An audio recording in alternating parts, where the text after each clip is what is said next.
Hello guys, তো এটা আমার প্রথম ব্লগ। সরস্বতী পুজোর আগের দিন আমি আর বাবা মিলে চলে গেছিলাম হাটে। বাবা কিছু মটরশুঁটি কিনলো।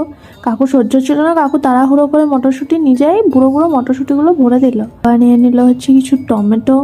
এখানে ইঁচড় 100 টাকা কিলো, তোমাদের ওদিকে কত? তারপর বাবা আবার অন্য জায়গায় মটরশুঁটি কিনলো। ওখানে বাবা কি হনুমুখী বাঁদরমুখী না কি একটা লাল আলু দেখতে পেলো।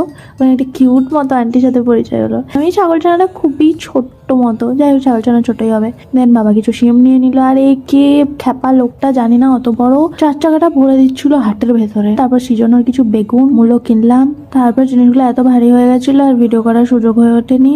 দেন আমরা রওনা দিলাম সরস্বতী ঠাকুর কেনার উদ্দেশ্যে। এখান থেকে আমরা প্রত্যেক বছর সরস্বতী ঠাকুর নিয়ে যাই। আগের বছর সরস্বতী পুজো হয়নি আমাদের বাড়িতে। অনেক সাহিত্য সমালোচনা করে একটা সরস্বতী ঠাকুর আমরা নিয়ে নিলাম। এটা হচ্ছে আমাদের পুরনো সরস্বতী ঠাকুরটা, আর এটা আমাদের নতুনটা। মুখটা এখন দেখানো যাবে না, পরের ভিডিওতে দেখাবো। এই আমাদের বাজার। দেখা হচ্ছে নেক্সট কোনো ভিডিও।